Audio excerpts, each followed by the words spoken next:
Bagaimana orang tuanya membentuk dirinya sendiri. Ibu-ibu tolong perhatian bagaimana membentuk anak-anak jadi seseorang yang sangat hebat di dalam Islam. Ini terbukti karena Rasulullah berkata ini penakluk yang terbaik. Lihat, pertama-tama bapaknya sudah memilihkan dia ulama terbaik dari awal. Jadi bapaknya memilihkan dia ulama yang terbaik dari awal. Mohon maaf, kadang-kadang kita salah pikir tentang pendidikan. Kita pikir pendidikan tentang masalah gedung. Kita pikir pendidikan tentang masalah kurikulum. Bukan, pendidikan itu masalah orang. Bukan masalah gedung, bukan masalah kurikulum. Bisa difahami sampai di sini teman-teman sekalian. Lah kenapa? Jadi gini ceritanya. Teman-teman sekalian, kesalahan pandangan orang Indonesia, pendidikan adalah transfer of knowledge. Kalau pendidikan hanya transfer of knowledge, maka Google tahu lebih banyak daripada semua guru Anda. Teman-teman sekalian. Google tahu lebih banyak daripada semua profesor Anda. Tapi pendidikan di dalam Islam bukan transfer of knowledge saja, tapi transfer of karakter. Ahmad bin Hambal pas lagi ngisi pengajian, itu yang datang ribuan. Yang bawa catatan itu cuma 100 orang di depan saja yang bawa catatan. Tapi yang lain gak bawa catatan sama sekali. Cuma datang, duduk, melihat Ahmad bin Hambal. Belajar apa? Belajar adab. Ulama-ulama berkata, ada orang yang belajar adab 40 tahun. Belajar ilmu cuma 4 tahun. Ada yang belajar adab selama berapa lama? Belajar ilmu cuma sebentar saja. Lah kenapa? Karena kalau adab sudah dikuasai, karakter sudah dikuasai, ilmu gampang. Zaman sekarang banyak orang berilmu nggak beradab. Nah untuk sekalian, punya ilmu baru sedikit, ustadznya dikritik. Masya Allah. Sudah berani bilang ustadznya pasti masuk neraka. Masya Allah. Loh antum belajar berapa banyak?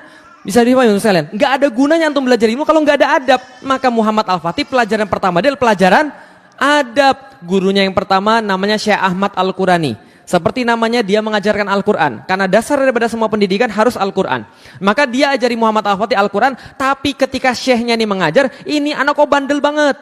Maka dia bilang sama bapaknya, mohon maaf Sultan, ya gimana Syekh? Saya boleh mendidik anak anda sesuai dengan cara saya? Oh silakan saja Syekh, gak ada masalah. Dipanggil Muhammad Al-Fatih, sini kamu nak, sini kamu Muhammad. Sudah dibawain satu kayu.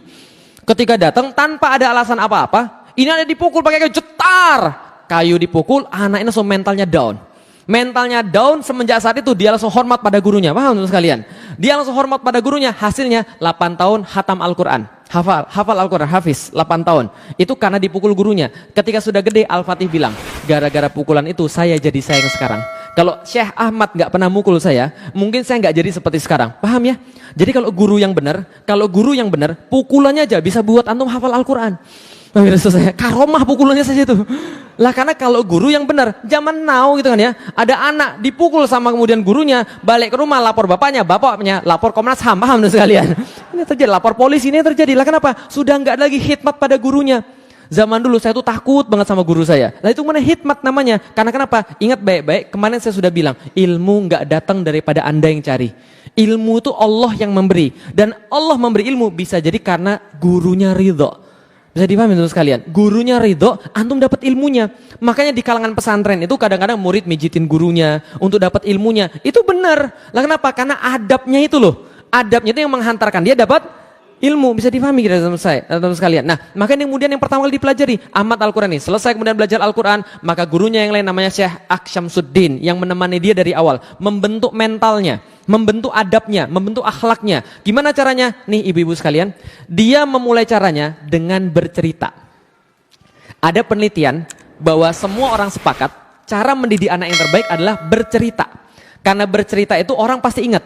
Nah maka diceritakanlah kepada Muhammad Al-Fatih kecil ini semua cerita-cerita yang berguna. Aksyamsuddin ini jenius sejarah, jenius bahasa, jenius tanaman-tanaman obat, jenius astronomi, dan jenius-jenius yang lain juga. Dia polimat, dia jenius dalam berbagai macam perkara. Zaman sekarang multi talenta. Ya sama kayak antum, multi talentan. Paham ya? Nah, jadi adalah Aksyamsuddin. Aksyamsuddin kemudian mengajarkan pada Muhammad Al-Fatih seluruh kisah-kisah sejarah. Ini yang pertama, sejarah, cerita-cerita sejarah. Rasulullah Shallallahu Alaihi Wasallam diceritakan pada anak ini bagaimana kemudian akhlaknya, bagaimana kemudian berperangnya, bagaimana kemudian menyelesaikan masalahnya, bagaimana dengan para istrinya, sehingga anak ini muncul kemudian kecintaan pada Rasulullah dan meniru Rasulullah. Kisah-kisah para sahabat, kisah-kisah panglima besar di dalam Islam.